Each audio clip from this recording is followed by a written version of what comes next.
नमस्कार दोस्तों, आशा देवी की पाठशाला में आप सबका बहुत बहुत स्वागत है। आज मैं आप सबको बाल महाभारत कथा में इंद्रप्रस्थ के बारे में बताऊंगी। द्रौपदी के स्वयंवर में जो कुछ हुआ था उसकी खबर जब हस्तिनापुर पहुंची तो विदुर बड़े खुश हुए।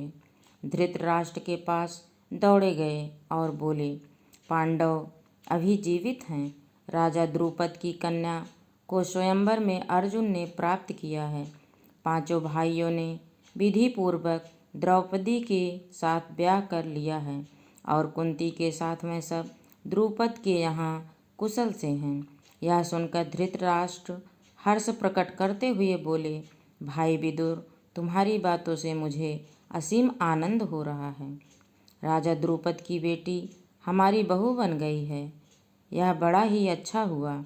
उधर दुर्योधन को जब मालूम हुआ कि पांडवों ने लाख के घर की भीषण आग से किसी तरह बचकर और 1 वर्ष तक कहीं छिपे रहने के बाद अब पराक्रमी पांचाल राज की कन्या से विवाह कर लिया है और अब वह पहले से भी अधिक शक्तिशाली बन गए हैं, तो उनके प्रति उसके मन में ईर्ष्या की आग और अधिक प्रबल हो उठी।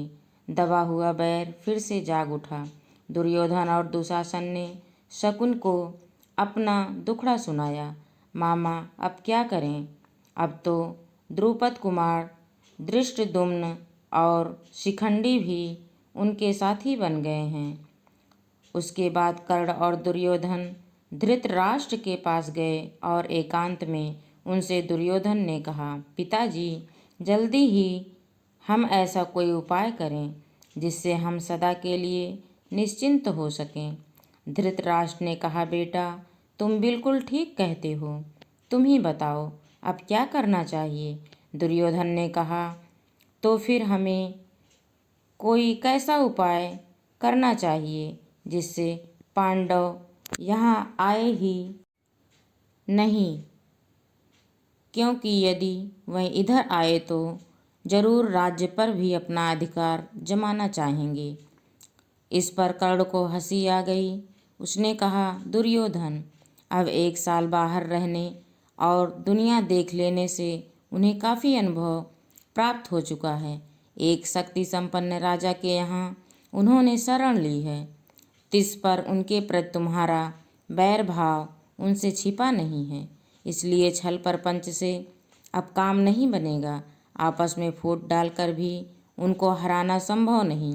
राजा द्रुपद धन के प्रलोभन में पड़ने वाले व्यक्ति भी नहीं हैं। लालच देखकर उनको अपने पक्ष में करने का विचार बेकार है। पांडवों का साथ वह कभी नहीं छोड़ेंगे। द्रौपदी के मन में पांडवों के प्रति घृणा पैदा ही नहीं सकती। ऐसे विचार की ओर ध्यान देना भी ठीक नहीं है। हमारे पास केवल एक ही उपाय रह गया है और वह यह है कि पांडवों की ताकत बढ़ने से पहले उन पर हमला कर दिया जाए। कर्ण तथा उनके बेटों की परस्पर विरोधी बातें सुनकर धृतराष्ट्र इस बारे में कोई निर्णय नहीं ले सके। वह पितामह भीष्म और आचार्य द्रोण को बुलाकर उनसे सलाह मशविरा करने लगे। पांडु पुत्रों के जीवित रहने की खबर पाकर पितामह भीष्म के मन में भी आनंद की लहरें उठ रही थीं। भीष्म ने कहा, बेटा, वीर पांडवों के साथ संधि करके आधा राज्य उन्हें दे देना ही उचित है। आचार्य द्रोण ने भी यही सलाह दी। अंग नरेश कर्ण भी इस अवसर पर धृतराष्ट्र के दरबार में उपस्थित था। पांडवों को आधा राज्य देने की सलाह उसे बिल्कुल अच्छी ना लगी। दुर्योधन के प्रति कर्ण के हृदय में अपार स्नेह था। इस कारण द्रोणाचार्य की सलाह सुनकर उनके क्रोध की सीमा ना रही।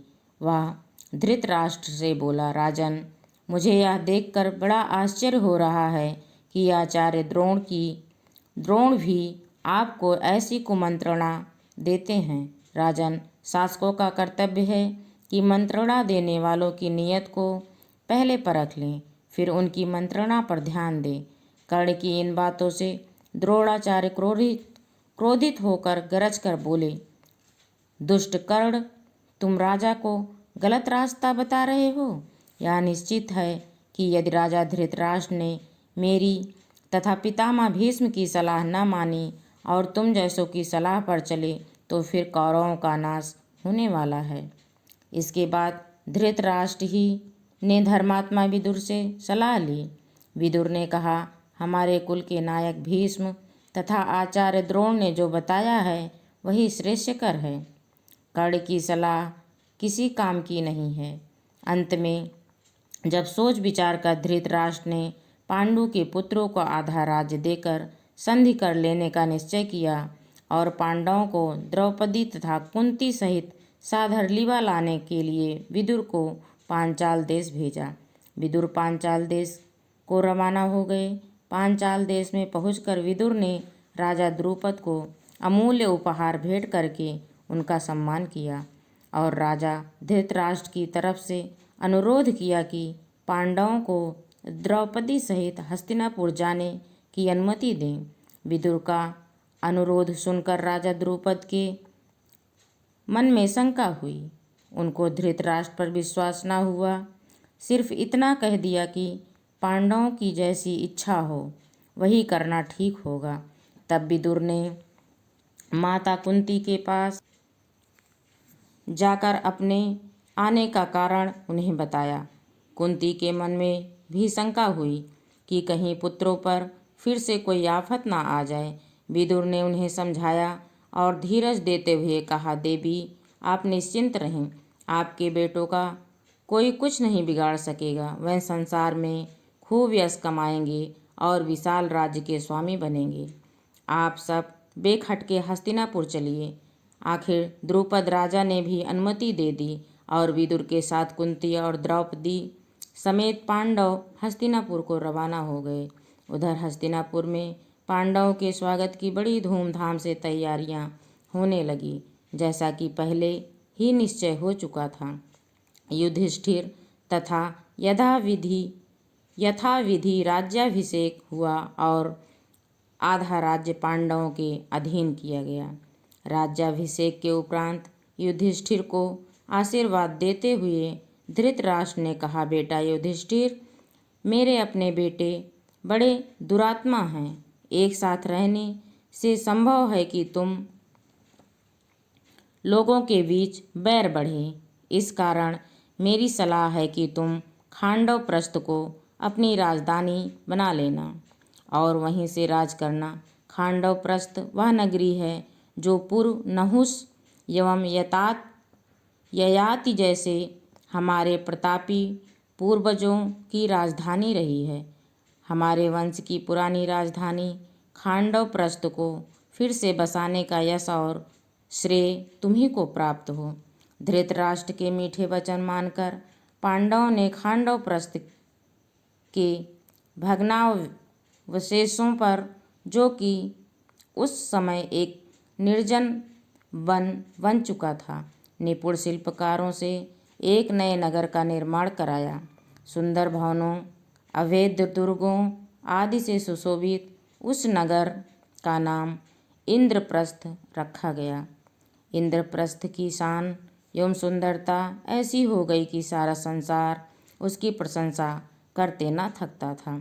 अपनी राजधानी में द्रौपदी और माता कुंती के साथ पांचों पांडव 23 वर्ष तक सुखपूर्वक जीवन बिताते हुए न्यायपूर्वक राज्य करते रहे।